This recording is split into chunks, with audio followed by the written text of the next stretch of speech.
گا۔ یسألونک عن الخمر والمیسر، وہ آپ سے شراب اور جوئے کے بارے میں سوال کرتے ہیں۔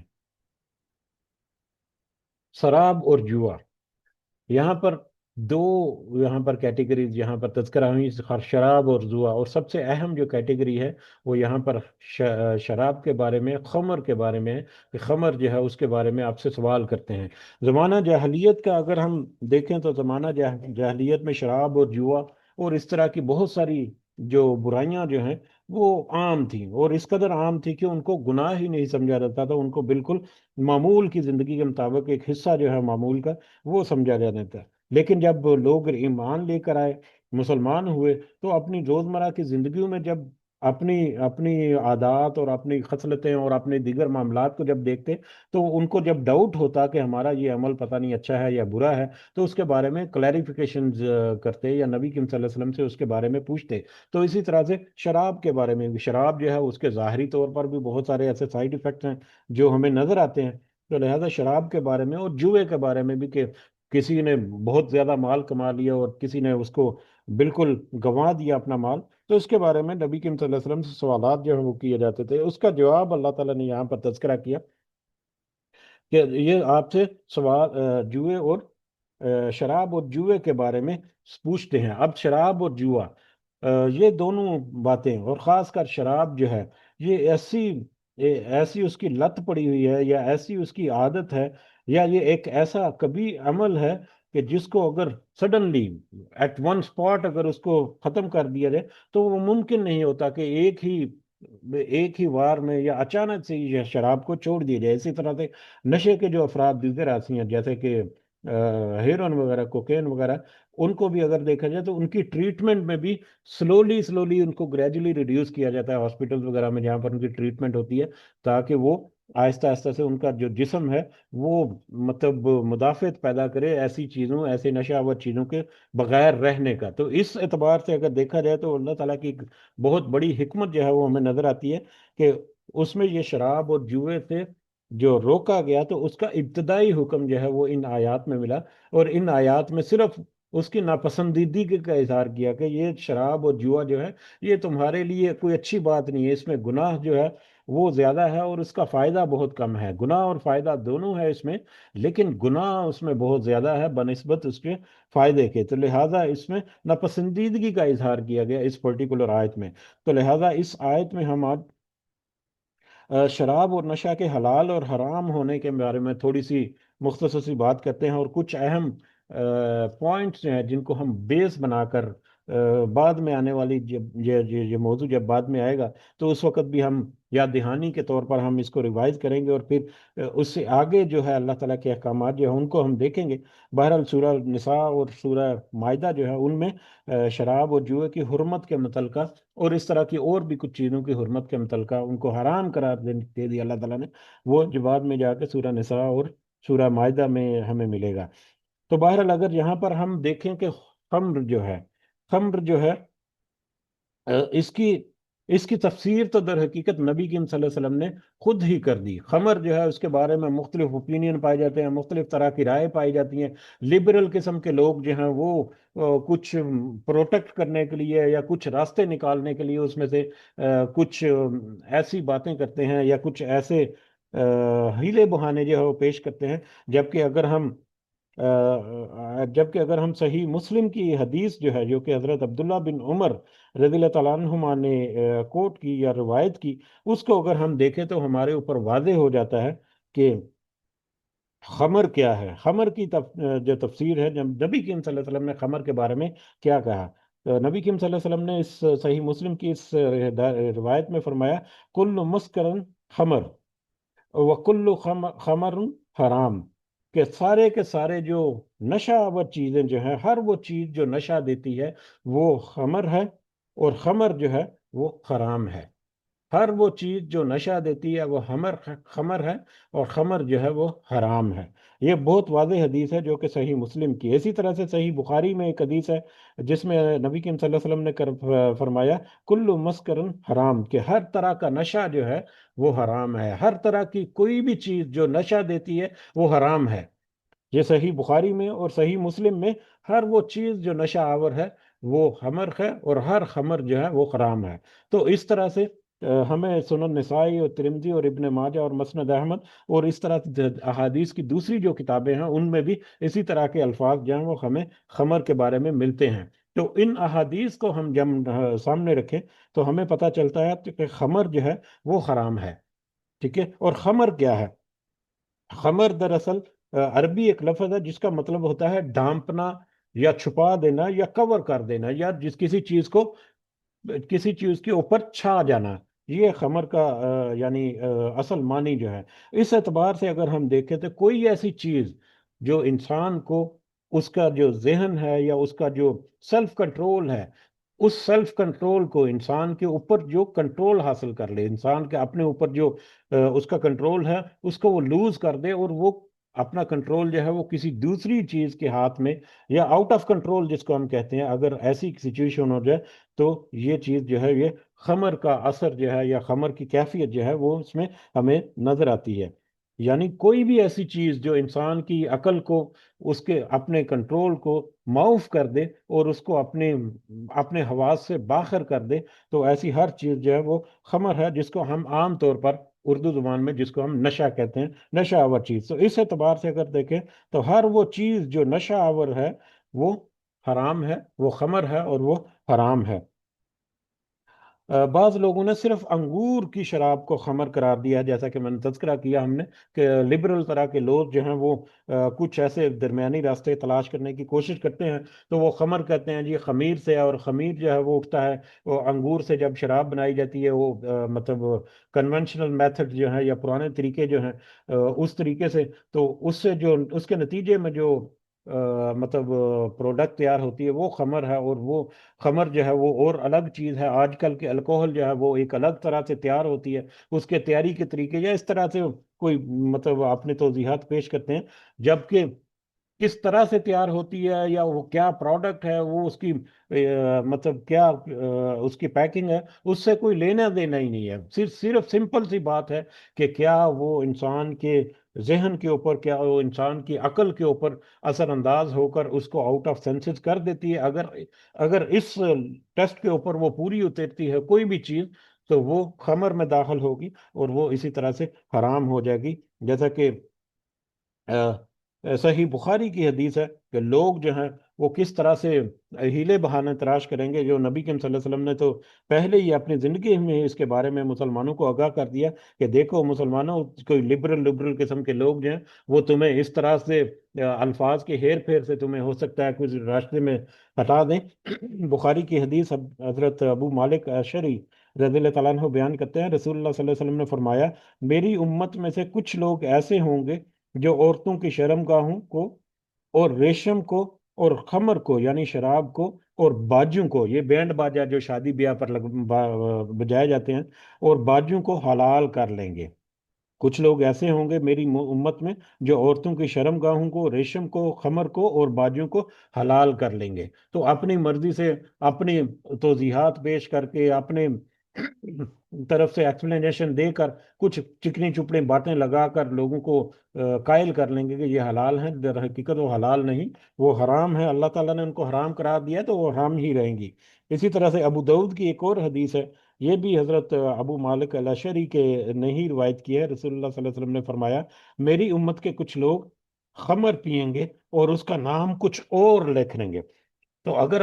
آج کے دور میں اگر ہم دیکھیں تو مختلف طرح کے جو الکوہل ہیں ان کی مختلف صورتیں، مختلف پیکنگ، مختلف ناموں کے ساتھ ہمیں مارکیٹ میں ملتی ہیں، جو کہ اگر اگر اس کو ہم مختلف انداز سے اگر اس کو انالائز کریں تو وہ خمر کی ڈیفینیشن میں اگر داخل ہوتی ہیں تو یقیناً وہ حرام ہے، ان میں کوئی دو رائے نہیں کہ ان کو اپنایا جائے یا ان کو کسی بھی طور پر اس میں ہلکا جانا جائے اس میٹر کو۔ اب خمر جو ہے اس کا تذکرہ جیسا کہ ہوا کہ ایک تو یہ ہے کہ وہ چیز جو نشہ پہنچانے والی ہے، ٹھیک ہے، جو نشے کی صورت میں انسان کے جو ذہن ہے یا عقل ہے اس کو معاف کر دیتی ہے، اس کے اوپر اپنا کنٹرول جو ہے وہ حاصل کر لیتی ہے، یا اس کو out of senses, out of control کر دیتی ہے۔ اس کے ساتھ ہی اسی آیت میں ہمیں نظر آتا ہے کہ یہ جو خمر ہے اور جوا وغیرہ جو ہے، اس میں گناہ زیادہ اور نفع کم ہے۔ گناہ زیادہ اور نفع کم کا جب اللہ تعالیٰ نے تذکرہ کیا تو یہ ایک بڑی خوبصورت حکمت ہے جس کا اللہ تعالیٰ نے تذکرہ کیا۔ حکمت اس میں یہ ہے کہ اب خمر کو یہاں پر اللہ تعالیٰ نے کہا، تذکرہ کیا کہ یہ گناہ زیادہ ہے اور اس میں نفع کم ہے، جبکہ اس کو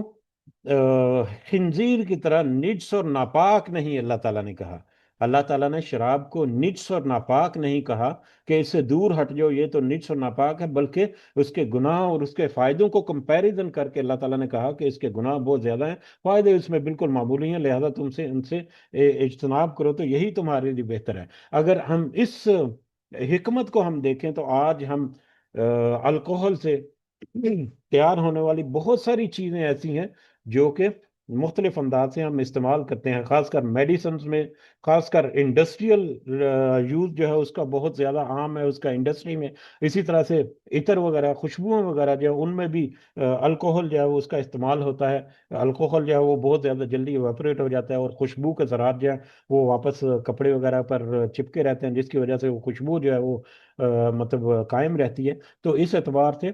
خمر جو ہے وہ ناپاک چیز نہیں ہے، ہاں اس کا استعمال جو ہے وہ بالکل منع ہے، بعد میں آنے والی چیزوں کے مطابق وہ بعد میں آنے والی آیات کے مطابق وہ بالکل حرام قرار دیا اللہ تعالیٰ نے۔ تو یہاں پر اگر کچھ چیزیں جو ہیں جو کہ اس آیت کی زد میں آتی ہیں، کچھ چیزیں ایسی ہیں جو براہ راست اس آیت کی زد میں آتی ہیں۔ براہ راست کا مطلب یہ ہے کہ براہ راست ان کا جو واسطہ ہے وہ اس آیت سے پڑتا ہے، اور کچھ چیزیں ایسی ہیں جو بالواسطہ انڈائریکٹلی اس آیت کی زد میں آتی ہیں۔ تو براہ راست جو اس آیت کی زد میں آنے والی کچھ چیزیں ہیں ان کے بارے میں اگر تذکرہ کریں اور ان کا جو استعمال ہے، ان استعمال کے جائز اور ناجائز ہونے کے بارے میں ہم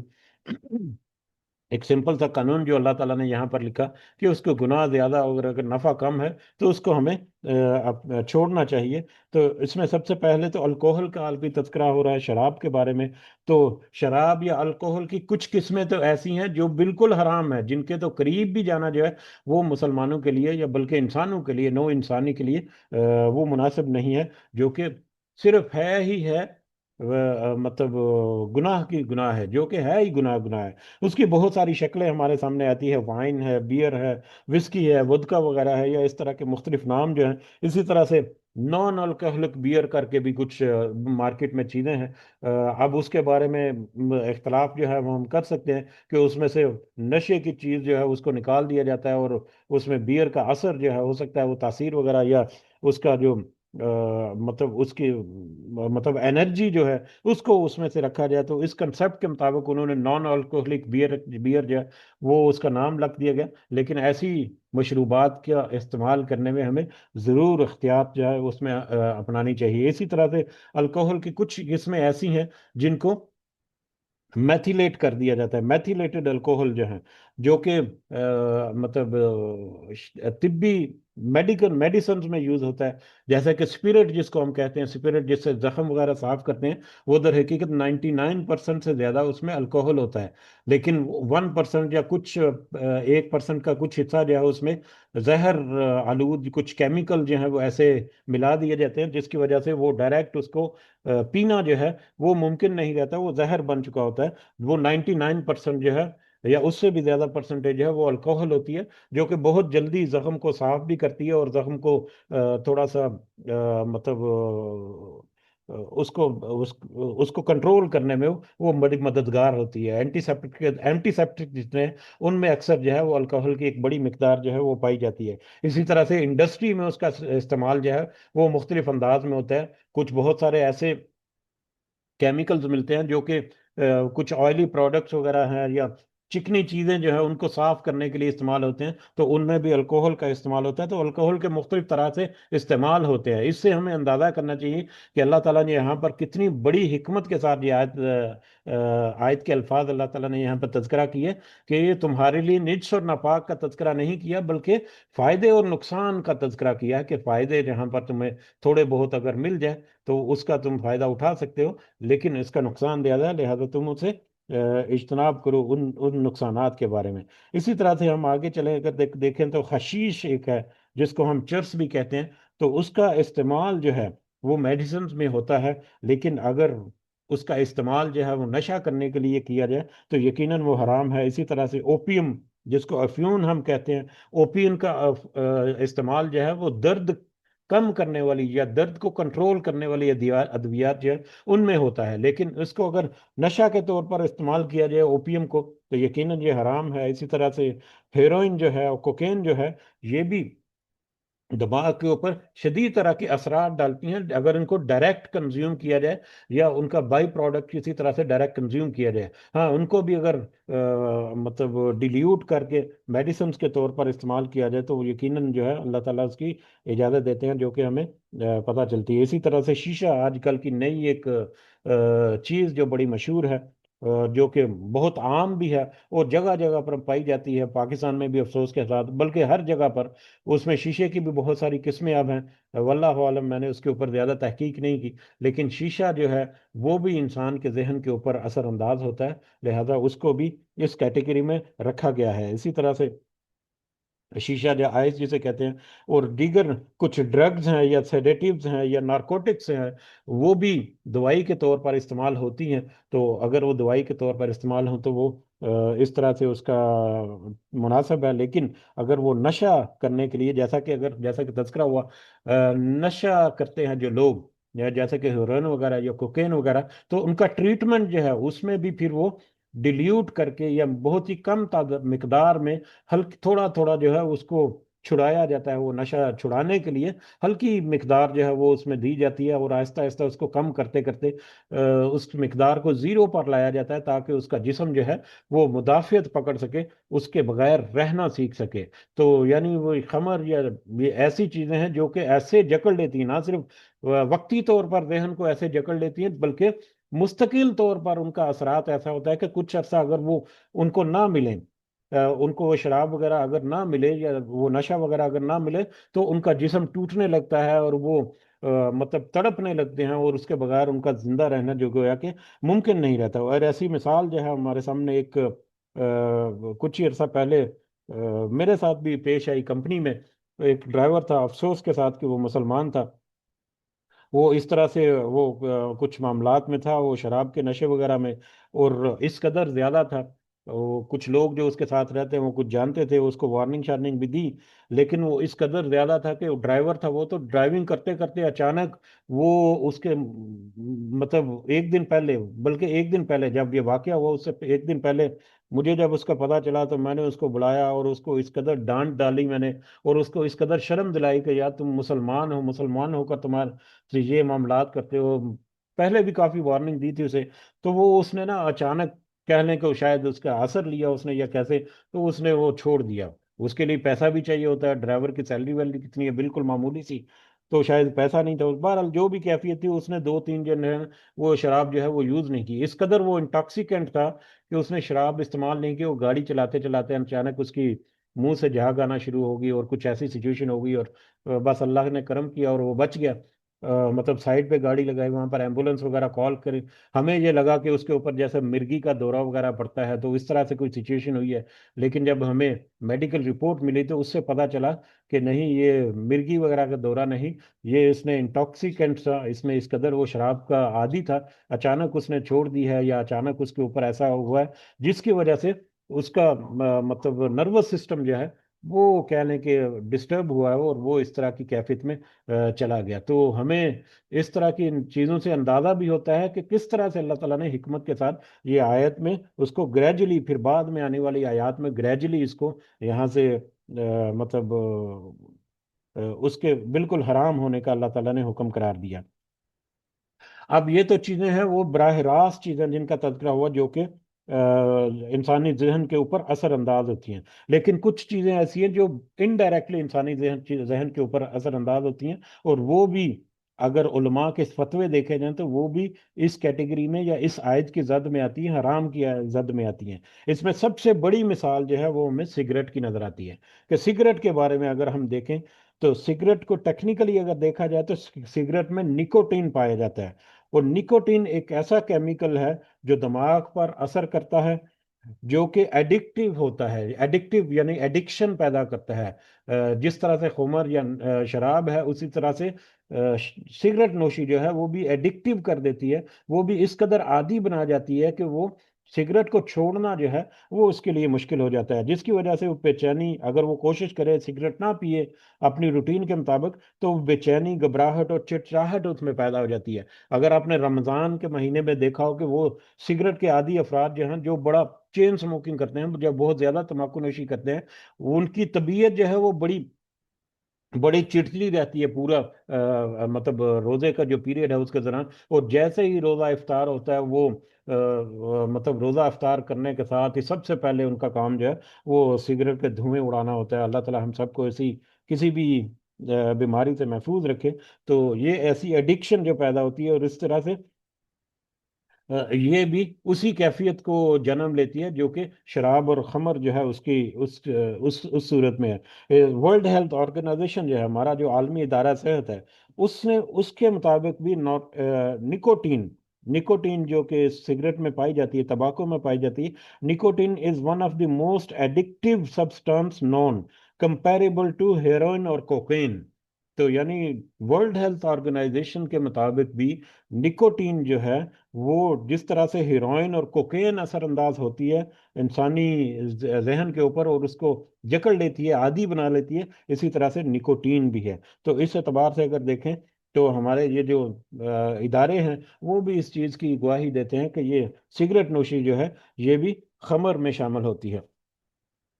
تو اس اعتبار سے اگر دیکھا جائے تو سگریٹ جو ہے وہ بھی اسی میں داخل ہوتا ہے، اگرچہ سگریٹ کے عادی افراد جو ہیں ان کے اوپر کچھ فائدے جو ہے سگریٹ کے ہو سکتے ہیں، جیسے کہ اللہ تعالیٰ نے تذکرہ کیا کہ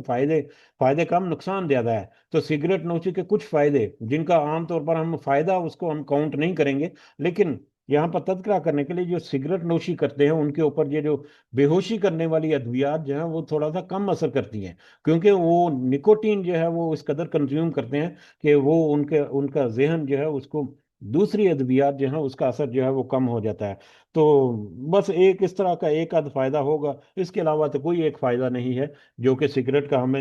ملتا ہو، ما سوائے اس کے کہ پیسے جو ہیں وہ بس فضول جاتے ہیں اور ویسٹ ہوتے ہیں۔ 98 میں میں نے ہیلتھ مینجمنٹ کا جو کورس کیا تھا، اس میں ہمیں جو وہاں پر مختلف باتیں ہوتی رہتی تھی، تو وہاں پر اس بارے میں سوال ہوا کہ سگریٹ نوشی، جی ہمارے میڈیکل کہتے ہیں سگریٹ کے پیکٹس کے اوپر لکھا رہتا ہے کہ سگریٹ نوشی حرام ہے۔ تو ہم نے اپنے پروفیسر سے سوال کیا، ہماری کلاس میں سے کسی نے، کہ سگریٹ کے بارے میں آپ کا کیا خیال ہے کہ اس کو میڈیکل سائنس جو ہے وہ کیوں نہیں چھڑا سکی یا کیوں اس کو بین نہیں کر سکی؟ تو اس کے بارے میں پھر انہوں نے کہا، ہمارے پروفیسر نے ہمیں ایکسپلینیشن دی کہ یہ ایک کہہ لیں کہ ایک مادی کمپٹیشن چل رہا ہے سگریٹ کمپنیوں کا، اس قدر ان کا بڑا اور وسیع بزنس ہے کہ جب بھی ہم ان کا جو انٹرنیشنل میڈیکل ایسوسی ایشن جو ہے وہ کسی عالمی عدالت میں جاتی ہیں سگریٹ کے خلاف، کوئی کیس ویس یا اس طرح سے معاملات کرتی ہیں، تو ان کا سٹینڈ تو یہ ہوتا ہے کہ سگریٹ جو ہے اس سے کینسر پیدا ہوتا ہے۔ جب وہ معاملات جو ہیں وہ کورٹس وغیرہ میں جاتے ہیں تو کورٹ میں جا کر پھر میڈیسن جو سائنٹسٹ جو ہیں ان کو پروف کرنا پڑتا ہے کہ سگریٹ جو ہے وہی کینسر کا باعث ہے، لیکن جب پروف کرنے کی باری آتی ہے تو وہاں پر بہت سارے ایسے شواہد جو ہے وہ تمباکو کمپنیاں جو لے کر آ جاتی ہیں کہ یہ دیکھیں سگریٹ جو ہے، اگر سگریٹ کی وجہ سے کینسر ہوتا ہے تو بہت سارے ہزاروں لاکھوں افراد ایسے ہیں جنہوں نے ساری زندگی سگریٹ کنزیوم کیا، ان کو کینسر نہیں ہوا، اور بہت سارے لاکھوں کی تعداد میں افراد ایسے ہیں جنہوں نے کبھی سگریٹ پیے ہی نہیں، ان کو بھی کینسر ہو گیا۔ تو یہ کیسے ثابت ہو سکتا ہے کہ صرف سگریٹ جو ہے وہی وجہ ہے کہ کینسر کی؟ بہرحال یہ ایک اس طرح سے وہ کہتے ہیں کہ انٹرنیشنل عالمی عدالت جو عدالتیں ہیں اس میں بہت دفعہ یہ میٹر ہوا، لیکن ہمیشہ میڈیسن کے جو ادارے ہیں ان کو وہاں پر ناکامی کا سامنا کرنا پڑا۔ صرف ایک یہ کامیابی ان کو ہوئی کہ سگریٹ کے پیکٹس کے اوپر جو ہے وہ لکھ دیا گیا کہ تمباکو نوشی جو ہے وہ صحت کے لیے مضر ہے، اس طرح کے اثرات۔ اور آج کل کچھ فوٹوز وغیرہ بھی ایون کے سگریٹ کے پیکٹس کے اوپر بنائی جاتی ہیں جس میں کچھ کینسر کے مریضوں کا کچھ فوٹوز جو ہیں وہ دیکھی گئی ہیں سگریٹ کے پیکٹس کے اوپر، لیکن اس کے باوجود جنہوں نے پینا ہے وہ پیتے ہیں، اور کس طرح سے وہ اس کا نقصان جو ہے وہ اٹھاتے ہیں پھر بعد میں اکثر جو ہے۔ اس کے اوپر بہت سارے فتاوی بھی ہیں، جیسا کہ دارالعلوم دیوبند جو ہیں ان کے مطابق سگریٹ پینا جو ہے وہ مکروہ تحریمی ہے، بلکہ جب اس کے نقصانات یقینی ہو جائیں تو وہ حرام کہلائے گا۔ یہ دارالعلوم علوم دیوبند جو ہے ان کا فتویٰ ہے۔ اسی طرح جامعۃ الازہر جو ہے، جو مصر کی سب سے بڑی اور بلکہ ہماری دنیا کی سب سے بڑی اسلامک یونیورسٹی ہے، ان کا فتویٰ یہ ہے کہ نکوٹین نشہ آور ہے، اس لیے سگریٹ نوشی حرام ہے۔ اسی طرح سے سعودی علماء اور دیگر کچھ علماء جو ہے وہ بھی اس کو حرام کیٹیگری میں ڈالتے ہیں کہ یہ نفس، مال اور دوسروں کو نقصان پہنچانے کے ساتھ ساتھ اپنے جو زندگی ہے اس کو بھی نقصان خطرات جو ہے وہ لاحق ہوتے ہیں، لہذا اس کو حرام کیٹیگری میں اکثر جو ہمارے فتوے جو ہیں وہ بھی ملتے ہیں۔ لیکن اس کے باوجود اس میں ایسا اختلاف یا ایسا کمپٹیشن یا ایسے معاملات ہیں کہ اس کو جڑ سے اکھاڑ دینا جو ہے وہ ممکن نہیں ہو سکا ہمارے لیے اس دنیا میں۔ اب سگریٹ کے علاوہ بھی اگر دیکھیں تو سگریٹ کے علاوہ پان، تمباکو، گٹکا، نسوار، زردہ، یہ وہ ایسی چیزیں جو ہیں اس میں کافی حد تک اختلاف ہے، لیکن ان میں بھی کچھ کبھی کبھی کچھ نشہ آور چیزیں جو ہیں وہ استعمال کی جاتی ہیں، جیسے کہ کڑوا پان کہتے ہیں، یا کوئی ایسا پان جو ہے وہ، اب مجھے تو ان کا نام بھی صحیح نہیں پتا، جس کو کھانے کے بعد جو ہے وہ دماغ کے اوپر براہ راست اثر ہوتا ہے۔ تو ایسی چیزیں جو ہیں وہ حرام ہیں، بلکہ ان چیزوں کے ساتھ ہمیں ان چیزوں سے پرہیز ہی کرنا چاہیے۔ ان چیزوں کے بہت سارے دوسرے نقصانات بھی ہوتے ہیں، تمباکو اور گٹکا وغیرہ کے صحت کے اوپر، پھیپھڑوں کے اوپر بھی اثرات ہوتے ہیں، اور دانتوں کے اوپر بھی، اور منہ کی بیماریاں جو ہیں وہ بھی اس سے یقیناً بہت ساری ہوتی ہیں۔ اور اس میں جو میٹیریل استعمال کیا جاتا ہے، پتہ نہیں کتھا اور چونا اور اس کو کیا کیا کہتے ہیں، وہ بھی ایسے گندے غلیظ طریقے سے تیار کیا جاتا ہے کہ بس اللہ تعالی ہم کو سب کو محفوظ رکھے۔ تو بہرحال یہ ساری چیزیں جو ہیں یہ اس میں شامل ہوتی ہیں کہ جو کہ حرام کیٹیگری تک لے جاتی ہیں۔ تو لہٰذا ہمیں اپنے روزمرہ کی زندگی میں ایسی چیزوں کو ضرور اپنے سامنے رکھنا چاہیے، اور اس کے مطابق اپنے معاملات کو درست کر کے اس کے مطابق چلنا چاہیے۔ تو بہرحال میرا خیال ہے کہ وقت جو ہے وہ کافی گزر چکا، تو آج جو ہے بس ایک انٹروڈکشن کی لیول تک ہم رہتے ہیں کہ خمر اور شراب جو ہے اس کے متعلقہ یہ یہاں پر ایک چیٹ میں ہے کہ شراب کی حرمت اور اس سے متعلق معلومات کا آپ نے بہت اچھی طرح سے احاطہ کرتے ہوئے بہترین بیان کیا اس کو، اس بیان کو حرمت اور اس سے متعلق تھمبلن کر دیں تاکہ زیادہ سے زیادہ اپلوڈ ڈال سکیں، لوگ مستفید ہو سکیں۔ جی انشاءاللہ اس کے تھمبنیل میں میں کچھ ایڈ کر دوں گا، ضرور انشاءاللہ، جزاک اللہ خیر۔ تو بہرحال یہ بنیادی معلومات تھیں خمر کے بارے میں یا نشہ آور چیزوں کے بارے میں، جن کی بنیاد پر حلال اور حرام کا یہاں پر ہمیں جو حلال اور حرام کی بنیاد فراہم کرتی ہے، نہ کہ خمر کس طرح سے ہے اور خمیر کس طرح سے اٹھتا ہے اور تیاری کس طرح سے ہوتی ہے اور پروڈکشن میتھڈولوجی ہے، پہلے جو ہے وہ کچھ اور تھے اب کچھ اور ہیں۔ ان کی بجائے ہمیں ان چیزوں کے اوپر دھیان رکھنا چاہیے کہ کیا بینیفٹس ہیں اور کیا نقصان ہے، اور یہی آیت اگر ہم اس کو وائڈلی امپلیمنٹ کریں تو بہت ساری اور چیزیں ایسی ہیں جن کے بارے میں انسان جو ہے وہ اس قدر شدید خواہش کرتا ہے کہ وہ اس کو مل جائیں، لیکن در حقیقت اس میں اس کا نقصان جو ہے وہ کئی دفعہ زیادہ ہو سکتا ہے۔ تو لہٰذا ہمیں وائڈلی انداز میں بھی مختلف اینالائز کر کے ہمیں اس آیت کو مختلف انداز سے امپلیمنٹ بھی کر سکتے ہیں۔ تو یقیناً جب اگر ہمیں کبھی موقع ملا تو ہم دوبارہ سے اس آیت سے متعلقہ کوئی موضوعات جب آئیں گے تو اس کے اوپر ہم بات کریں گے کہ سگریٹ اور تمباکو نوشی اور یہ وہ، اس کے علاوہ بہت ساری اور چیزیں جو ہیں جو انسان اپنی زندگی میں اپنے اوپر مسلط کرنے کی کوشش کرتا ہے، اور اپنے ان کے ذہنوں کے اوپر طاری ہو جاتی ہیں، ذہنوں کے اوپر وہ سوار ہو جاتی ہیں وہ چیزیں، اور وہ بہت سارے بگاڑ کی باعث ہوتی ہیں۔ وہ گو کہ ڈائریکٹلی ان کے ساتھ لنک نہیں ہے، جیسا کہ مطلب کیونکہ اسلام میں کوئی پردہ نہیں یا اسلام میں کوئی شرم نہیں ہے، اللہ تعالیٰ کہتے ہیں کہ وہ تو مچھر یا اس سے بھی حقیر چیزوں سے کی مثال دینے سے بھی نہیں شرماتا، کہ بہت سارے جو نوجوان جو ہیں جو کہ کچھ ایسی اخلاق کے سے گری ویڈیوز جو دیکھنے کی جن کو عادت پڑ جائے، وہ اس قدر اس میں کھب جاتے ہیں کہ ان کو راتوں کو نیند نہیں آتی، اور وہ ایسی ان کی کیفیت ہو جاتی ہے گو کہ وہ مخفی ہوتی ہے، گو کہ وہ چھپی ہوتی ہے، خفیہ ہوتی ہے۔ اسی لیے خلوت کے گناہ جو ہیں وہ بھی بہت ہی کریٹیکل ہیں ہماری زندگی میں، کہ کہیں وہ ہمارے ذہنوں کے اوپر کنٹرول تو نہیں کر چکے کہ ہم ان سے اپنے آپ کو وہاں سے چھٹکارا پا سکیں، کیونکہ اس میں بھی نقصان حد سے زیادہ ہے اور اس میں تو فائدہ بالکل ہے ہی نہیں، بالکل کسی قسم کا۔ تو بہرحال اللہ تعالیٰ سے دعا ہے کہ اللہ تعالیٰ ہمیں ان ساری چیزوں کو سمجھ کر ان کے مطابق ہمیں اللہ تعالیٰ اپنی اصلاح کرنے کی توفیق عطا فرمائے. آمین یا رب العالمین. وما علینا الا البلاغ المبین. تو کل انشاءاللہ ہم دوبارہ سے آیت نمبر 219 جو ہے اس سے اپنا سبق شروع کریں گے. اور خمر جو ہے اس کا انٹروڈکشن جو ہے وہ آج ہمارا ہو گیا. کل ہم انشاءاللہ اس کو آگے مکمل کریں گے اور آگے بڑھیں گے سب کے ساتھ. اللہ دعاؤں سب کو یاد رکھیں. اللہ تعالیٰ ہم سب کے لیے آسانی کرے. آمین یا رب العالمین.